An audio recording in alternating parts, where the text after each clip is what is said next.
আশঙ্কা দেখা দিয়েছে। প্রথম প্রশ্ন, এই 12 পাতার ফর্ম একজন মা বোনকে তার জেনুইনিটি দেখার জন্য কি প্রয়োজন, তার সংসারের খুঁটিনাটি এইভাবে তথ্য সংগ্রহ করা হচ্ছে কেন? 2, লক্ষ্মীর ভান্ডার কবে থেকে দেওয়া হয়েছে, কত মাস অব্দি দেওয়া হয়েছে আপনারা জানেন। অন্নপূর্ণা ভান্ডার 1 জুন থেকে দেওয়ার কথা, মে মাসের বকেয়াটা কোথায়? 1 জুন থেকে বিজেপি কে প্রতিশ্রুতি মতো যে মা বোনেরা লক্ষ্মীর ভান্ডারের টাকা পান তাদের 3000 টাকা দিতে হবে। আপনারা স্কুটিনি চালাতে পারেন, ভুল থাকলে বাদ দিন, কিন্তু নির্বাচনের আগে প্রতিশ্রুতি দিয়েছেন, এখন আপনারা আবার সেই ফর্ম ফিল আপের লাইনে চলে গেলেন। নোটবন্দিতে লাইন, ভোটার লিস্টের লাইন, ভোটার লিস্ট যাচাইতে লাইন, এখন আবার অন্নপূর্ণা ভান্ডারের জন্য লোকের কাছে গিয়ে ফর্ম ফিল আপ করানো, আবার লাইন। অন্নপূর্ণা ভান্ডার 1 জুন থেকে সকলকে দিতে হবে। যারা লক্ষ্মীর ভান্ডার পান সেই মহিলাদের যা প্রতিশ্রুতি ছিল, আপনারা ভোটের আগে কিন্তু কোনো মাপকাঠির কথা বলেননি। ভোটের আগে কোনো মাপকাঠির কথা বলেননি। অনেক মহিলা আছেন তাদের প্রয়োজন নেই, তারা এমনিই নেন না। অনেক মহিলা আছেন তারা নেন না, তাদের হয়তো প্রয়োজন নেই, নেন না। কিন্তু এই যে 12টা পাতায় এতখানি খুঁটিনাটি কেন, কিসের জন্য? এইভাবে মানুষকে হ্যারাস করার কি মানে আছে? এরপরেরটা, তাহলে কোন মাস থেকে দেবেন, কবে দেবেন? যে মাস থেকে দেবেন সেই মাস থেকে কি মে মাসের বর্ধিত বকেয়াটা পাওয়া যাবে? সেটাও তো দিতে হবে। শুধু কথা জাগলারিতে ভুলিয়ে এত কোটি মানুষ পান, সেখানে কার ভুলে কার অন্যায়ে কোন পুরুষ পেয়েছেন বাদ দিন না মশাই। কে বারণ করেছে? এত বড় একটা সিস্টেম কে কোথায় সব করে রেখেছে, অপকর্ম বা ভুল যাই হোক, কিন্তু বিরাট সংখ্যক মানুষকে যে বাদ দেয়া, এই বাদ দেয়াটা কিন্তু আপনাদের প্রতিশ্রুতিতে ছিল না। আপনারা আগে বলেননি কেন মাপকাঠি, আগে বলেননি কেন সকলকে দেওয়া হবে না, কেন বলেননি আগে যে সকলকে দেওয়া হবে না? ভোটের পর আমরা মাপকাঠি তৈরি করবো। তাহলে কি দাঁড়ালো? 1, ভোটের প্রচারের সময় যে ফর্মটা বিলি করা হয়েছিল সেটি দিয়ে মানুষকে ভুল বোঝানো হয়েছে, বিভ্রান্ত করা হয়েছে, খারাপ কথায় বললে প্রতারণা করা হয়েছে। কারণ ওই ফর্মটা কিন্তু অন্নপূর্ণা ভান্ডারের ফর্ম নয়। তখন বলা হয়েছিল এইটা ফিল আপ করলেই পাওয়া যাবে, এখন দেখা যাচ্ছে নতুন ফর্ম। নাম্বার 2, নতুন ফর্মে যে এত রকম তার 12 পাতার যে কুচির কাজ, কুটির শিল্প রয়েছে ওর মধ্যে, এটা ফিল আপ করা একদিকে যেমন সময় সাপেক্ষ, জটিল, অন্যদিকে গোটা পরিবারের এত তথ্য কি হবে? মমতা বন্দ্যোপাধ্যায়ের মূল যে স্পিরিটটা ছিল, যে বাংলার মা বোনেদের নিজস্ব হাত খরচা, নিজস্ব খরচাটা দেয়া, আজকে এই 12 পাতার অন্নপূর্ণা ভান্ডারের চক্করে লক্ষ্মীর ভান্ডারের মূল স্পিরিটটা, উদ্দেশ্যটা, সেটা বিঘ্নিত হয়ে যাচ্ছে না তো? আমাদের পরিষ্কার বক্তব্য, 1 জুন থেকে মা বোনেদের 3000 টাকা আপনারা যা প্রতিশ্রুতি দিয়েছেন দিতে হবে, কোনো বাদ চলবে না। নিশ্চয়ই স্ক্রুটিনিতে যদি দেখা যায় কোনো পুরুষের অ্যাকাউন্টে গিয়ে টাকা ঢুকেছে, ভুল হতে পারে, ঠিক হতে পারে, টেকনিক্যাল ফল্ট হতে পারে, বাদ দিন, কেউ বারণ করছে না। কিন্তু একটা দুটো জিনিসকে তুলে ধরে সামগ্রিকতাটায় দেরি করিয়ে দিয়ে ভোটের নির্বাচন থেকে সরে যাওয়া বা নির্বাচনী প্রচার থেকে সরে যাওয়া, এটা কোনো অবস্থাতে কাম্য নয়। ফলে তৃণমূল কংগ্রেস স্পষ্টভাবে দাবি করছে, বাংলার মা বোনেদের অধিকারের জন্য, স্বাধীনতার জন্য, নিজের মনের মতো নিজের খরচাটুকু করার জন্য মমতা বন্দ্যোপাধ্যায় সাধ্যমতো বাড়াতে বাড়াতে যে লক্ষ্মীর ভান্ডারটি দিতেন, আপনারা সেটি সম্পর্কে কুৎসা করতে করতে মানুষকে অন্য প্রলোভন দেখিয়ে বিভ্রান্ত করে অন্নপূর্ণা ভান্ডারকে আপনারা সামনে এনেছেন। 1 জুন থেকে বাংলার মা বোনেদের সকলকে, বাংলার মা বোনেরা যারা লক্ষ্মীর ভান্ডার পান, স্ক্রুটিনিতে যা ভুল থাকবে বাদ, বাট ক্রাইটেরিয়া করে বাদ দেয়া, এই প্রতিশ্রুতি কিন্তু আপনারা ভোটের আগে দেওয়ার সাহস করেনি। দাঁড়িয়ে বলতেন যে আমরা লক্ষ্মীর ভান্ডার বন্ধ করে দেবো, অন্নপূর্ণার ভান্ডার আনবো, নতুন মাপকাঠি করে আনবো। আপনারা তো বলেননি। তখন বলেছেন যারা লক্ষ্মীর ভান্ডার পান তারা 3000 টাকা করে পাবেন। এই হচ্ছে ফল। মানুষকে ভুল বুঝিয়ে, মা বোনেদের বিভ্রান্ত করে কিছু মানুষকে ভুল বুঝিয়েছে ভারতীয় জনতা পার্টি। আমরা এই ভুল বোঝানোর তীব্র নিন্দা করি। মমতা বন্দ্যোপাধ্যায় মা বোনেদের স্বার্থে নিজে থেকে লক্ষ্মীর ভান্ডারের মতো যে ঐতিহাসিক কর্মসূচি শুরু করেছেন, সেটাই ভিত্তি গোটা দেশে। তার উপর দাঁড়িয়ে 3000 টাকা দেওয়ার যে প্রতিশ্রুতি দিয়েছিলেন বিজেপি নেতারা, আজকে সরকারে এসে সেখান থেকে তারা সরে যাচ্ছেন। অর্থাৎ একটা বড় অংশকে যদি বাদ দিয়ে দেন, তাহলে তো 3000 টাকা দিতে সমস্যা নেই। আর মমতা বন্দ্যোপাধ্যায় ধরা যাক, ওনারা বলতে চাইছেন কি, এখন অব্দি আমরা যা জেনেছি যে সরকার পোষিত টাকাও যিনি পান কোন সংস্থার, তিনি এই টাকাটা পেতে পারেন না। তো তাহলে এরকম অনেক অর্গানাইজেশন আছে। আমাদের প্রশ্ন, তাহলে কি আশা কর্মী দিদিরা পাবেন? তো কারণ তারা তো সরকারেরই পান। আবার এখন এরা বলছেন সরকার পোষিত বা সরকারি কোনো ব্যাপার পায়, তাহলে তারা লক্ষ্মীর ভান্ডার পাবেন না। তাহলে আশা কর্মী যে দিদিরা আছেন, তাদের বেতন এমনিতেই কম, আগে আরো কম ছিল। মমতা বন্দ্যোপাধ্যায় সাধ্যমতো যেটুকু করতে করতে গেছেন, তার সঙ্গে হয়তো লক্ষ্মীর ভান্ডারটা একটা সাপোর্টিং একটা অ্যামাউন্ট হিসেবে যোগ থাকতো। তাহলে এরকম আরো অনেকগুলি সামাজিক স্লট আছে যারা হয়তো সরকারের ডালপালাতে আছেন তারা, কিন্তু তাদের আরো একটু আর্থিক সাপোর্ট দরকার। এখন যদি একটা নিষেধাজ্ঞা হয় যে সরকারের ডালেপালায় যারা আছে তারা পাবেন না, তাহলে তারা বিরাট সংখ্যক মহিলা যাদের প্রয়োজন তারা বাদ যাবেন। তো তাই আমাদের কথা, 1 জুন থেকে 3000 টাকা যারা লক্ষ্মীর ভান্ডার পেতেন, স্ক্রুটিনিতে যদি কোনো ভুল বেরোয়, সেই ভুলটা আলাদা, কিন্তু কোনো ক্রাইটেরিয়া করে বাদ দেওয়া যাবে না। ইলেকশনের আগে যা প্রতিশ্রুতি ছিল বিজেপি সরকারকে, সেই প্রতিশ্রুতি পালন করতে হবে। এটা গেল প্রথম বিষয়। দ্বিতীয় বিষয়, এসএসসি উত্তরপ্রদেশ চরম বিশৃঙ্খলার অভিযোগ এসছে। সেখানে এক একটা সেন্টারে ক্যাওস হয়েছে বলে অভিযোগ এসছে, এবং পরীক্ষার্থী বেশি হয়ে গেছে, বসার জায়গা ঠিক মতো করে দেওয়া যায়নি, এবং একটা নিটের পর, এই যে নিটের প্রশ্ন ফাঁসের পর এবার আবার ডবল ইঞ্জিন সরকার, সেখানে অতিরিক্ত ভিড়, সিটের আসন বিভ্রাট, সরকারি তরফে সঠিক যোগাযোগের অভাবে একটা বিশৃঙ্খল পরিস্থিতি, এবং এসএসসি পরীক্ষা আবার রিশিডিউল্ড করতে হয়েছে। আমাদের সর্বভারতীয় সাধারণ সম্পাদক অভিষেক বন্দ্যোপাধ্যায় ইতিমধ্যেই বিষয়টি নিয়ে সরব হয়েছেন। আমাদের পরিষ্কার বক্তব্য, এটা কি হচ্ছে? নিটের পর ডবল ইঞ্জিন সরকারের এসএসসি, তাহলে যুব সমাজকে পোকামাকড়ের থেকেও খারাপভাবে তারা ট্রিট করছেন। এ ব্যাপারে নরেন্দ্র মোদী এবং অমিত শাহ তারা নীরব কেন? কারণ তাদের রাজ্যেই তো এই বিশৃঙ্খলাভাবে রিশিডিউল্ড হয়েছে।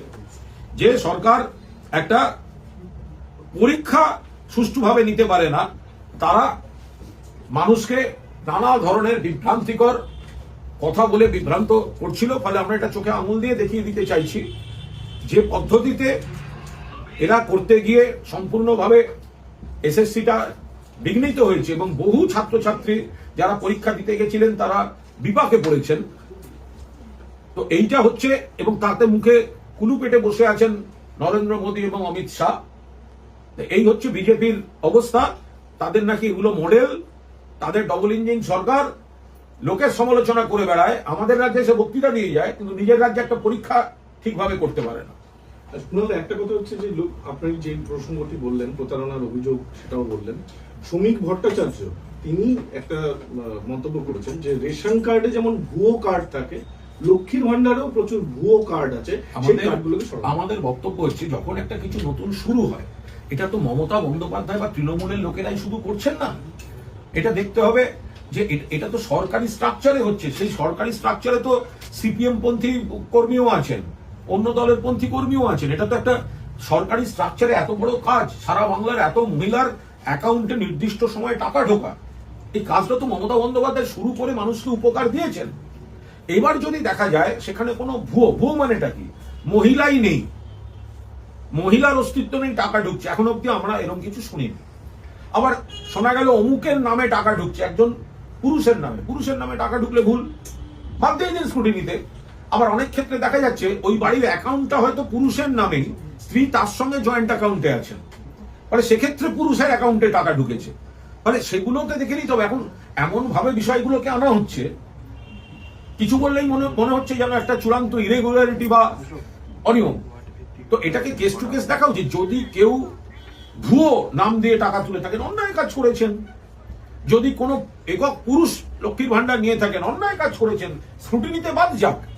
কিন্তু ওই ব্যতিক্রমী কিছু লোককে টার্গেট করে এই গোটাটা এত লক্ষ ভুয়ো মানে কি? এবার এর মধ্যে যারা মারা গেছেন বা যারা নেই, সেগুলোকে কি করা হবে, সেগুলো তো স্ক্রুটিনির মধ্যে পড়বে। কিন্তু নতুন ক্রাইটেরিয়া করতে গিয়ে স্ক্রুটিনি আর ক্রাইটেরিয়া দুটোকে একসঙ্গে মেলাবেন না। স্ক্রুটিনি হচ্ছে যদি কোথাও অনিয়ম বা ভুল থাকে, সেগুলোকে নিশ্চয়ই স্ক্রুটিনি হবে। এত বড় একটা সিস্টেম, সরকারি কর্মচারী বন্ধুরাই তো এই জিনিসটা করেছেন, ভালো কাজ করেছেন। তার মধ্যে যদি কোথাও কোনো টেকনিক্যাল গ্রাউন্ডে ভুল থাকে, নতুন সরকার সেটা সংশোধন করুন। আমাদের সরকারও সংশোধন করতে করতে চলেছে। কিন্তু ক্রাইটেরিয়ায় যদি একটা বড় অংশ বাদ চলে যায়, তাহলে মমতা বন্দ্যোপাধ্যায় যে মা বোনেদের আর্থিক স্বাধীনতা স্বাচ্ছন্দ্যের কথা ভেবে লক্ষ্মীর ভান্ডার চালু করেছিলেন, সেই স্পিরিটটাই তো ব্যাহত হচ্ছে। এই স্পিরিটটাকে তো অব্যাহত রাখা উচিত। আপনারা প্রথমে বলেছিলেন ভিক্ষা, সেটা থেকে ঢোক গিললেন, আপনাদের রাজ্যগুলোতেই কপি করলেন মমতা বন্দ্যোপাধ্যায়কে। এখানে এসে বললেন বাড়িয়ে দেবো, বাড়াতে গিয়ে অর্ধেক লোককে বাদ দিচ্ছেন। কোন মাস থেকে পাবেন সেটা এখনো স্পষ্ট নয়। যে ফর্মটা দিয়েছেন আপনারা, সেই ফর্ম এত জটিল এবং পারিবারিক এত রকম তথ্যের গল্প শুনিয়ে দিয়েছেন যে তারপরে কে পাবেন আর কে পাবেন না, এটাই তো এখনো নিশ্চিত নয়। বলছি, আপনি আজকে একটা সমাজ মাধ্যমে পোস্ট করেছেন এবং সেখানে যারা এখন দলের বিরুদ্ধে মুখ খুলছে তাদেরকে নিয়ে সরব হয়েছেন, এবং আপনি উল্লেখও করেছেন যে সব থেকে বেশিবার আপনি সরব হয়েছিলেন বলে আপনাকে সাসপেন্ডও করা হয়েছিল। যারা মুখ খুলছে তাদের বিরুদ্ধে দল কেন ব্যবস্থা নিচ্ছে না? তাহলে ভোটের পর নির্বাচনোত্তর পরিস্থিতিতে দলের কিছু কিছু নেতা বিভিন্ন ধরনের প্রতিক্রিয়া দেখা যাচ্ছে। দল নিশ্চয়ই দেখছে বিষয়টা। তাদের সম্পর্কে আলাদা করে কোনো মন্তব্য করব না।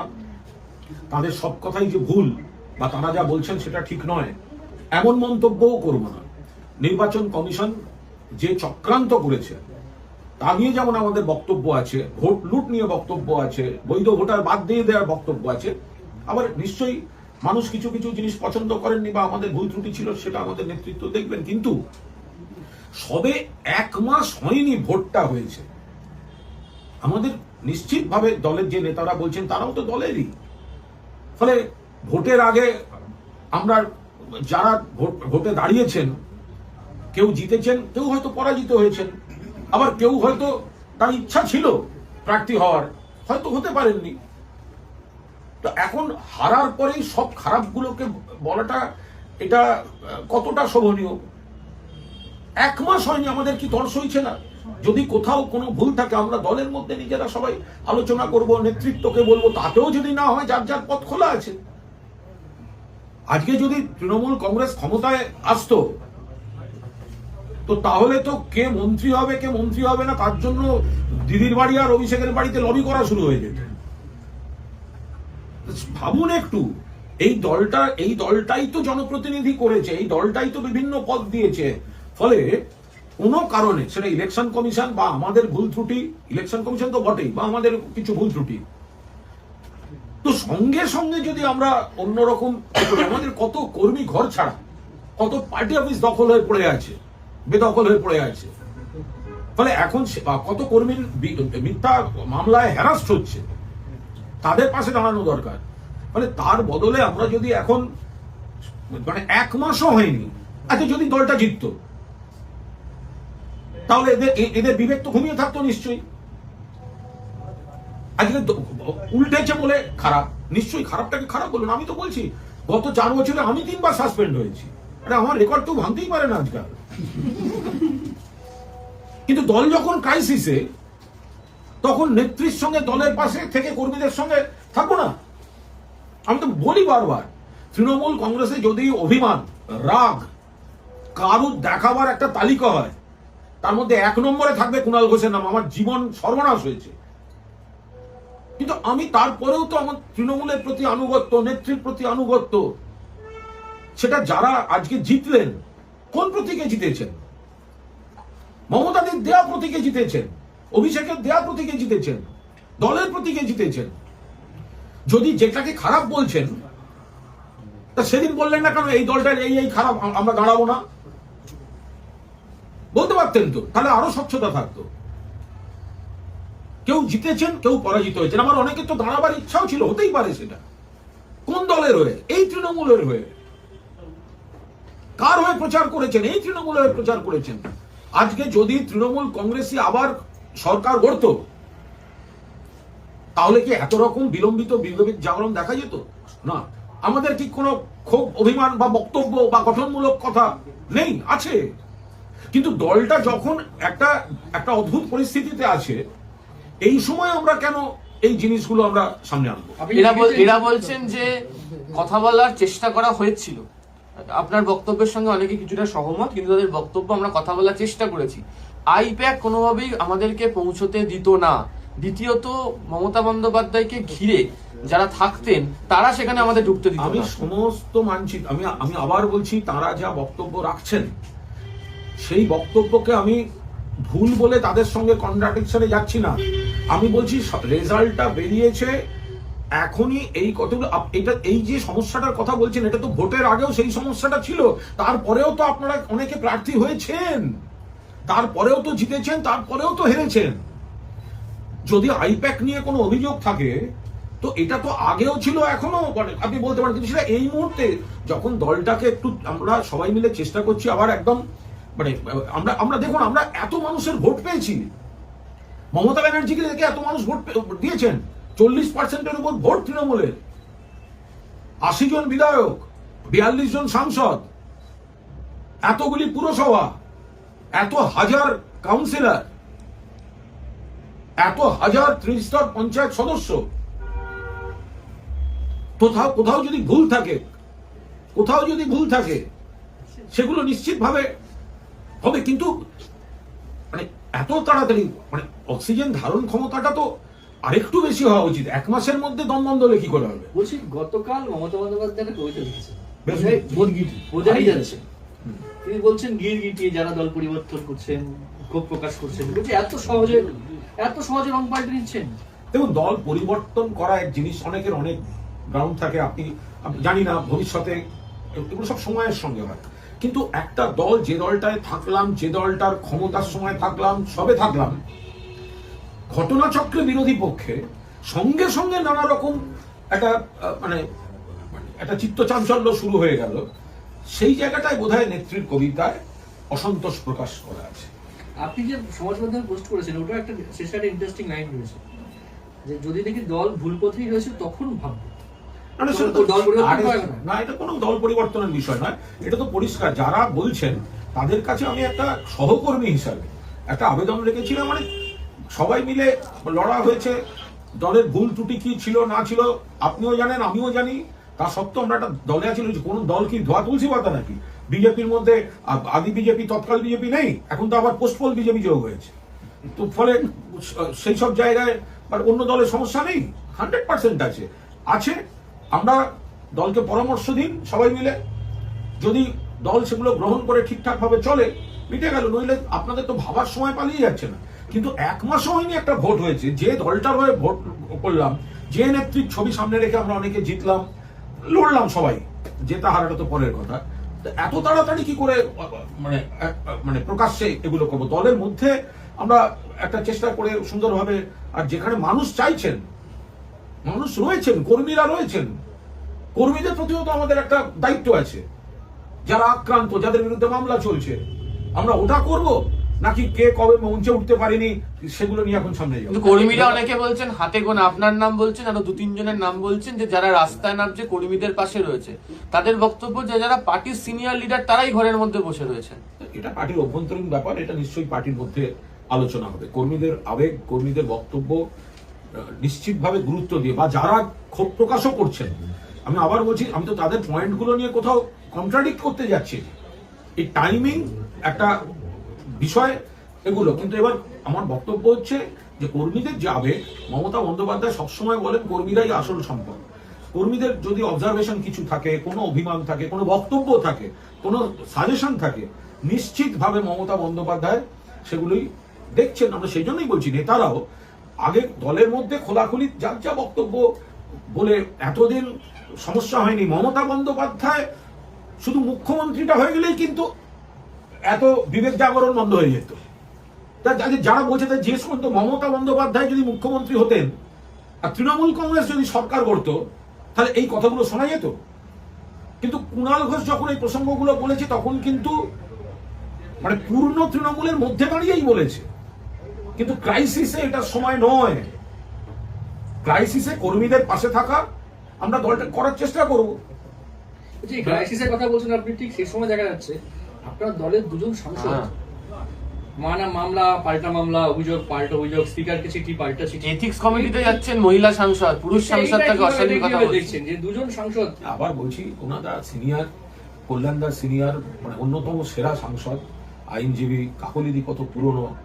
এখন মানে যদি কারোর কোনো ক্ষোভ দুঃখ থাকে, কারোর সবার সঙ্গে সবার মেলে না, কারোর সঙ্গে কারোর অনেক সময় এক দল করলেও যেরকম থাকে, যেরকম বুদ্ধবাবু সুভাষবাবু ছিল, যেটা হতে পারে, যেটা শুভেন্দুবাবু দিলীপবাবুর আছে, ওই রকম ধরনের। তো এখন সেরকম অনেকের মধ্যে অনেকে থাকতে পারে, সব দলই থাকে, এগুলো খুব স্বাভাবিক ব্যাপার। কিন্তু এটাকে এই সময় এইভাবে সামনে নিয়ে আসাটা ঠিক না। আমাদের কাকলিদিও কত সিনিয়র, তিনিও দলের থেকে কত সম্মান পেয়েছেন, তিনি নিশ্চয়ই পুরোনো দিনের অনেক মানে দিন ধরে মমতাদির সঙ্গে আছেন। তিনি মমতাদিও উজাড় করে সম্মান দিয়েছেন, বিভিন্ন পদ বিভিন্নভাবে কাকলিদিকে সম্মান দিয়েছেন। ফলে এখন যখন দলটা একটু সংখ্যাতত্ত্বে বিরোধী পক্ষে, এই সময় কি ঠিক, এই সময় কি এটা ঠিক যে এখন পুরনো কোনো কথা নিয়ে এসে এখন ইয়ে করা, এটা এটা এটা এটা এটা এটা মানে কর্মীদের আবেগকেও আঘাত করছে। যদি কোনো রাগ থাকে, সবাই জানে কার সঙ্গে কার ঝগড়া আছে, লোকসভার কোনো ব্যাপারে বাড়িতেও থাকে, বাবা কাকার ঝগড়াও থাকে, দাদা দিদির ঝগড়াও থাকে, ওগুলো নিয়ে কোনো বিষয় না। কিন্তু এই সময় সবার এই যে একসঙ্গে কতগুলো লোকের শ্বাসকষ্ট হচ্ছে দেখতে পাচ্ছেন, ভয়ঙ্কর ব্যাপার। একসঙ্গে একদম শ্বাসকষ্ট হচ্ছে, মানে এবার এ পাশে হচ্ছে জিতেছে শ্বাসকষ্ট, হেরেছে শ্বাসকষ্ট, নমিনেশন পায়নি শ্বাসকষ্ট, সাংসদ শ্বাসকষ্ট। আরে ভাই, একজন মহিলা মমতা ব্যানার্জি, তার মুখটার উপর দাঁড়িয়ে গোটা একটা আন্দোলনের স্রোত, একটা সরকার চললো, আমরা সবাই নানা রকম পদে থাকলাম। আজকে তার পাশে যখন তিনি অন্তত আশা করতে পারেন আমার সহকর্মীরা আমার সঙ্গে থাকবে, সেই সময়টা এগুলো করাটা কি খুব মানে গ্রহণযোগ্য কাজ হচ্ছে? আজকে যারা মজা করে বলছেন মমতা বন্দ্যোপাধ্যায় হেরে গেছেন, একজন মহিলা টালির চালের ঘর থেকে, নিম্নবিত্ত পরিবারের মহিলা একা, যিনি তার কোনো অসম্ভব রাজনৈতিক বা আর্থিক প্রভাবশালী পরিবার থেকে আসেননি। এরম নয় যে তার বাবা কাকা জ্যাঠা একদম কংগ্রেস রাজনীতির সব তারকা ছিলেন বা বিরাট ব্যবসায়ী পরিবার, না।